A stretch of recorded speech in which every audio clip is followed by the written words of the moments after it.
Jimmy, are you in the Christmas spirit? I sure am. Let's take a look at a Neil Adams Christmas comic by way of Batman 219 to be exact.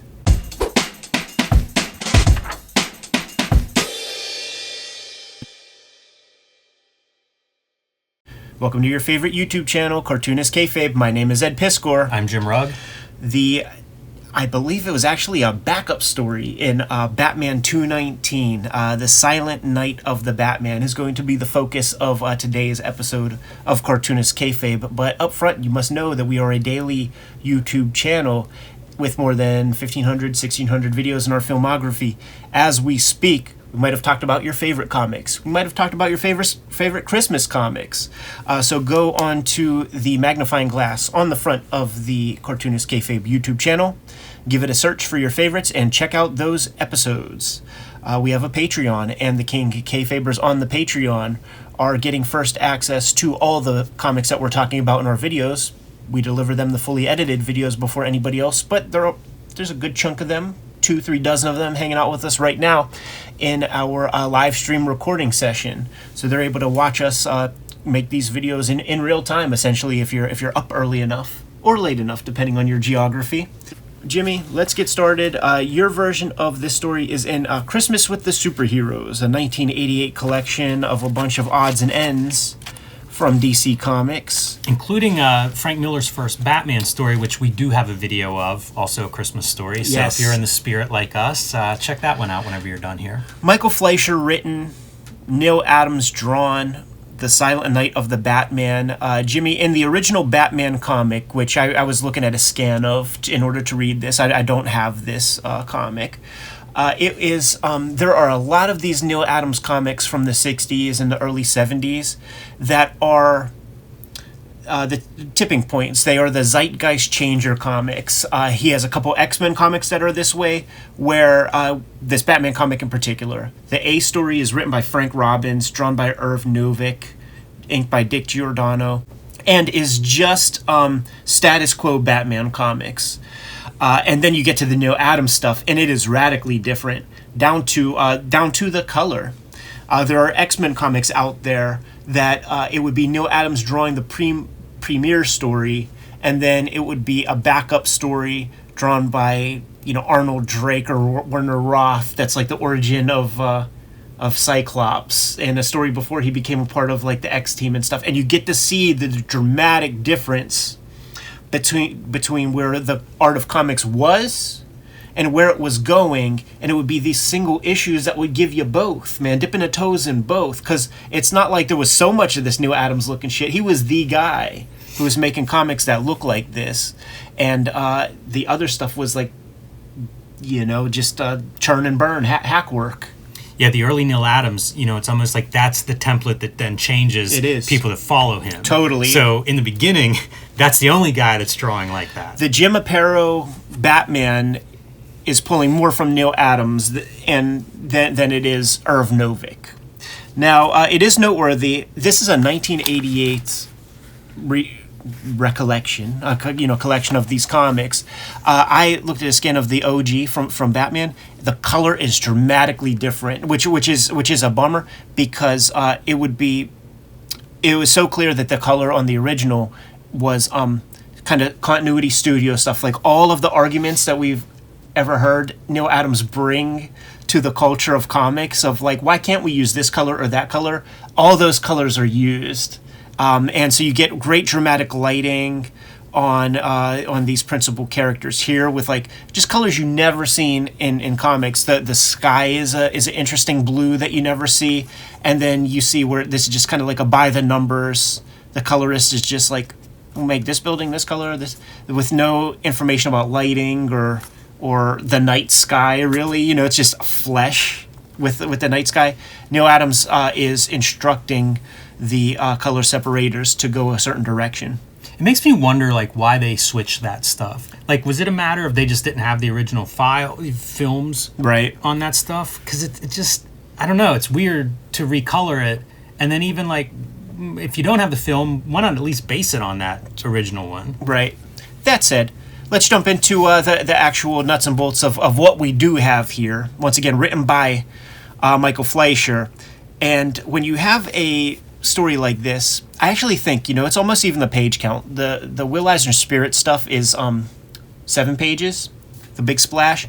I feel like a little bit of that was an inspiration for this comic. Now, the way the Will Eisner Spirit stuff would work is come Christmas time, whatever week Christmas would come out, he would do the Spirit of Christmas or the Christmas Spirit, and the Spirit takes off for the night and just lets the Christmas Spirit negotiate all of the crimes and shit that are going on that day, and everything gets worked out, and it's all hunky-dory. Not too different with this one. The videos are brought to you by the books that we make, and we have a healthy selection of new materials for you at this point in time. Jimmy has Street Angel Princess of Poverty hot on the stands. It is the companion piece to Street Angel Deadliest Girl Alive. Princess of Poverty collects Jimmy's pre-Image Comics Street Angel comics, and you have both of these collections. You have all of his Street Angel comics to date. He's been self-publishing lately, and True Crime Funnies is one of his latest efforts where comics are concerned. There is the 1986 zine, there is the black and white zine, and you'll be able to scoop those up at his website. The Hulk Grand Design Marvel Treasury Edition book is technically out of print at this point, man. So if you see it somewhere, scoop it up, because you're not going to have second dibs, a second shot at getting it anytime soon. The Hip Hop Family Tree Omnibus is out there in the wild right now. Scoop it up. There's only about 20% of this book left on the stands. Coming to you in early 2024 is going to be Red Room Crypto Killers. It is the third part of the Red Room trilogy of comics. Each one is self-contained, so give anyone a shot, check it out, and give another one a shot if you dig it. Then there is X-Men Grand Design trade paperback, collecting all of my X-Men Grand Design works in one handy dandy hard softcover edition. Now that we are done paying the bills, let's get back to the video. That said, the character of Batman, I don't know if it's like my old age or seeing so much Batman, but I can only really look at this character as a caricature. And this story really highlights this stuff. This is not a guy that you want to hang out with at a party, but that's precisely what's happening. The bat signal is out, and Batman is fucking more than ready. He is pre-coming fucking jizz, because he's going to get to, smash some dude's head. And he's showing up to go see what's up with Commissioner Gordon. And Gordon informs him, "Nah, dude, there's no problem. Everything's all good. We want you to come sing Christmas carols." And there's a part "Why not? I can enjoy myself until something happens." Does that not sound like your worst aunt or uncle? Just a total Debbie Downer who's waiting for nonsense to happen. It illustrates a lot of the problems with this character, right? Because on one hand, this is the commissioner being "Hey, illegal vigilante, right, come into this room of nothing but cops." It's this could have been the moment where they actually catch Batman. Right, totally. And it's like a gay sex orgy. It's just dudes who are hanging out singing Christmas carols to each other. Not one discernible child in the room. And they're going ham, they're going hard. Yes. They spend the night singing Christmas carols together. Yeah, this is the classic Renaissance man where music was part of what would define a cultured guy. And all these cops are very cultured. Now, Jimmy, we don't know what's happening on the outside of the panels, so that looks like a thrusting motion on this guy right here. We don't know what's happening around, down here somewhere. Get out the tracing paper. He is saying "oh." Right. There's somebody saying "oh," so... And the O face. Yeah. And fucking Batman got to get a swipe, dude. It's Zeke or whatever, Pulp Fiction. Jeez. Dashing through the snow. So now we have our... Check out how this dude's hand just trails off. You know what I mean? The fingers, the lines at work and stuff. It just sort of it just goes away, almost montage-like. I'll take a look at that page too and see if a little something got chipped off on a photostat. What I can imagine is that this blue snow may not be blue in the original, and maybe those things just kind of bleed. Right. You almost can color-wise bleed across there. We got a kid who jacks a present from a lady. He dips off into an alley and she continues to go. Look at that background, dude. Mm-hmm. She continues to kind of look for him. He goes to a bunch of other little peasant children who are living in the back alleys. Very tragic, by the way. Christmas Eve, these poor kids are like hanging out in the snowy alley. Right. And then they pull out Amigo figure, and they're all looking at it, and there's some kind of conversation happening. They're all scared, or maybe it's Batman is reminding them to be pious, good citizens of the city of Gotham. Now here's this, dude. You don't know what the fuck is happening there. That's a bad panel. There'll be a couple where I was confused and couldn't tell you. Because of the context of future panels, I can reverse engineer that. Exactly. There's something later on that I can't explain. I think it's a Rorschach test, and if it's what I'm thinking, like that'll be a good conversation to have. So boom, there's story number 1. It's resolved itself. The interesting thing with this, and it'll continue as we go through these various snippets, is what exactly do you take from that? These kids saw a Batman toy and they're either scared straight, or suddenly the Christmas spirit's in them of like, some little kid wanted this toy. Exactly. And we've taken it. But meanwhile, like, they're street kids. Like, are they getting any gifts? Like, I know, man. They're going to feel bad for some middle-class kid who misses his Batman toy, and meanwhile they're like out in the middle of the Christmas Eve. This is the most Peckerwood comic ever made because it's like, okay, we have this one as we continue to sing with the fellas, and once again, we do not know what's happening under this panel. Kayfaber's out there with some drawing proficiency. Oh, take boy. a snap of this image right here. Load it into your Procreate or whatever tools of your disposal. Draw what's happening down below here. And the more flesh, the merrier. Wow. So now we got a bad guy with his like his little pistol. He trips upon some mysterious figure. It ain't a mystery for long. Not too mysterious.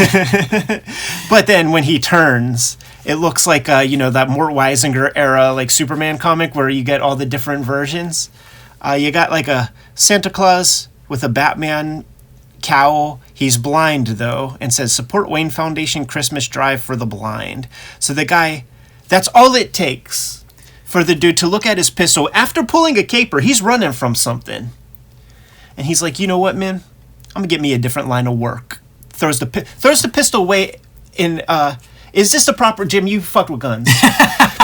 Would you dispose of ammunition in just a proper trash can, knowing that there are like little orphan kids? That's where my first place my mind goes is like, we've got kid scavengers out there already, and now we've got a loaded gun that they may stumble upon. That's a lot of dramatic possibility. This is before they had like the take back guns initiatives. So maybe if you're getting rid of guns, this is where they used to do it. But again, it's kind of an odd thing. And if he's running from a caper, if he's already ripped somebody off, how about throw your money into the blind Christmas fund there or something? It's bizarre. Now, Jimmy, it's bizarre. I thought this might be a musical episode, by the way. I wasn't sure we weren't going to Christmas carol these songs as we came through this. We know our lanes, and we will be artists and YouTubers. Now, every time we saw the cops and Batman, we've made the jokes about we don't know what's happening off panel and stuff like that, things about flesh and all that stuff, because we just see them at like bust high. And I'm telling you, man, when you get the full body, it's just a silhouette because it would just not be approved by the comics code. What is really happening in this room? I feel like I even see some white out on the edges of some of these guys who are pointing in certain directions. And that finger's going someplace. I like to imagine the other hand is like pulling the glove on. I think he's like, look, it smells like butterscotch. Like, want a whiff? Oh, ruining butterscotch for me. All right, man. Let's continue our checking it twice. So now we have a Charlton comic, man, a Charlton romance comic. Dear John kind of gimmick. She receives a letter, right? And she's really salty about that letter. She's looking at her Christmas tree and maybe a little Christmas foo, a little depression perhaps, a little saltiness. Yeah, we see her husband in the foreground on the 8x10. Yeah, now a soldier. Now this is the Rorschach test, Jimmy. 'Cause like, at what level of her sadness are we really witnessing, man? Because I was thinking that this was a suicide story. It looks that way, right? Yeah, and you see the shape of the bridge is creating the bat, which good for Neil Adams trying that. Good luck. Yes, that's about as good as you're gonna be able to do that. She throws a as an army fucking convoy truck comes. She throws a little rose there, and her her beau jumps off the convoy truck and is like, "Baby, I'm going AWOL. Let's do this." I have so many questions. Me too. What is in this letter? Right. Yeah, because I feel like she got a letter that said he's been killed in service. Right. You know, like, I mean, black shadow on her face. You know, she puts on her coat and leaves on Christmas Eve. Like, did it just say, "Hey, got detained. I'm gonna be late. I'm not gonna make it Christmas Eve. I'm sorry. I know we thought that's when I was coming home, but..." And if it is, and she's at this level, ticking time bomb. Don't hang with this broad. Do not hang with this broad, man. You know, we're poking fun, but in all seriousness, to the commentators out there, what is going on here? Like, what is the proper interpretation of what we see here? In the small, like, trying to, like, give it benefits of the doubt, there is that, like, you know, missing in action thing. So maybe it's a missing in action, but to me, that would be the ultimate, like, cruel surprise. Like, the second you're not missing, maybe you tell your loved ones that, guess what?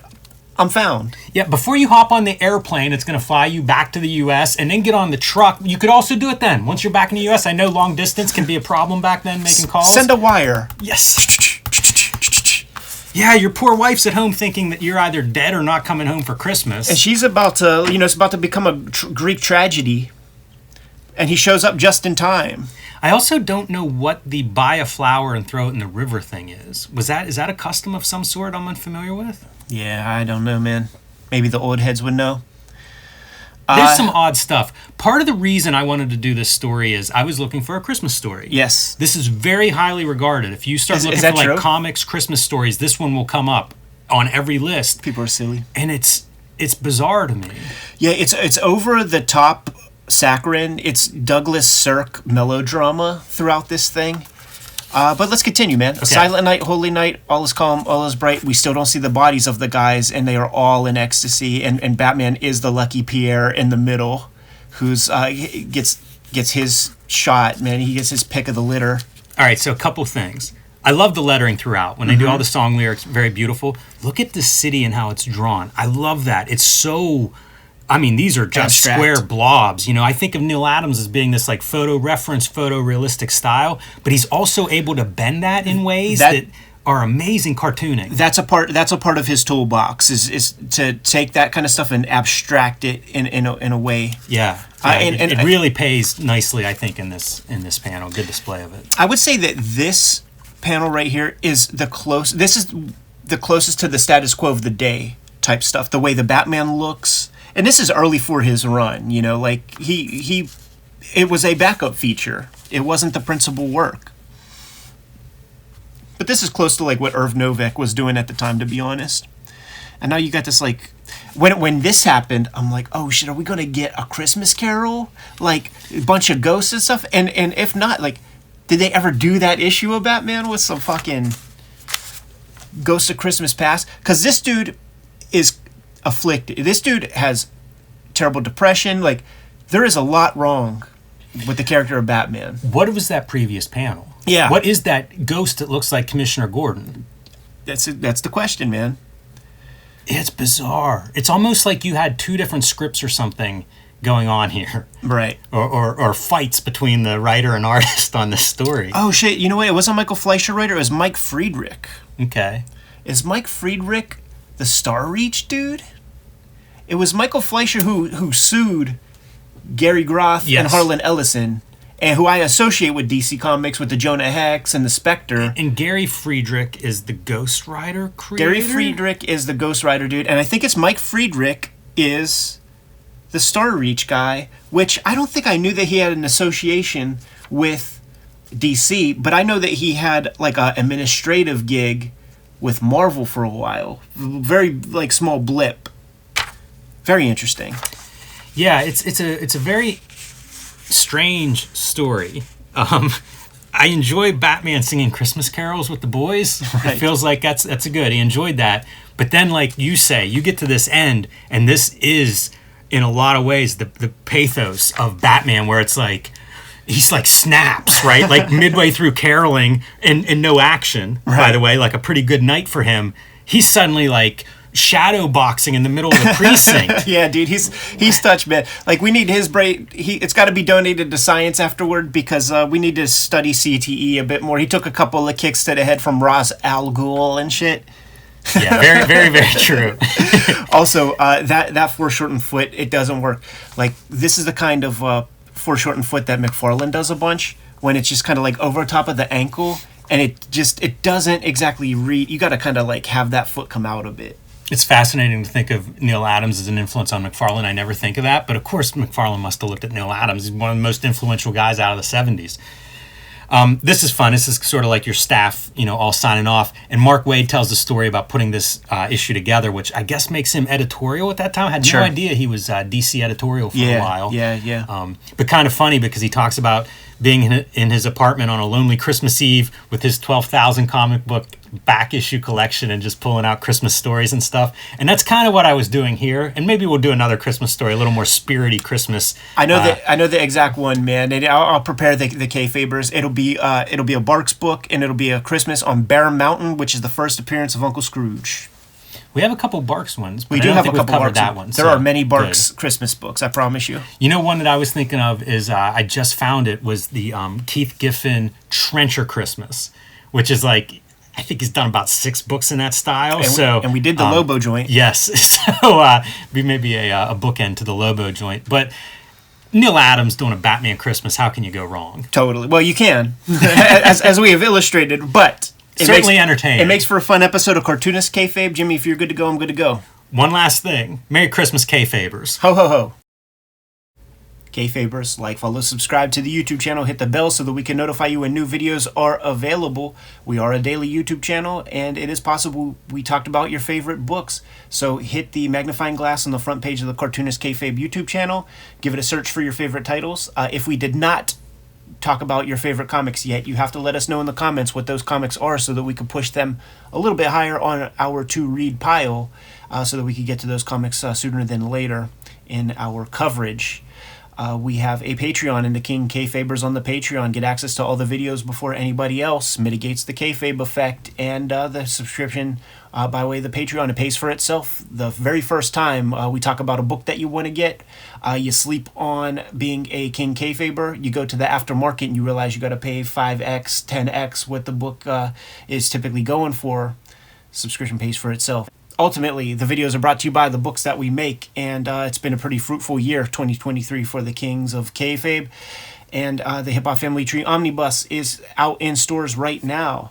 It's going quick. We don't have too many of these left out there in the wild. So many were accounted for the holidays. Thank you guys very much for that. It's the best book I made to date. More than 500 pages of material, more than 150 pages of new stuff, and a lot of new artwork that I created just specifically for this volume. Red Room comes in 3 different flavors of trade paperback at this point. Antisocial Network, Trigger Warnings, and coming to you in January is Crypto Killers, the third in the sequence of Red Room comics, Murder on the Dark Web for Fun and Profit, name of the game of Red Room. Each of these is self-contained. Each of these contains 4 self-contained stories, so pick your poison, give it a shot, see if you dig it. And Marvel recently collected X-Men Grand Design into a trilogy trade paperback with all of my X-Men Grand Design materials in here.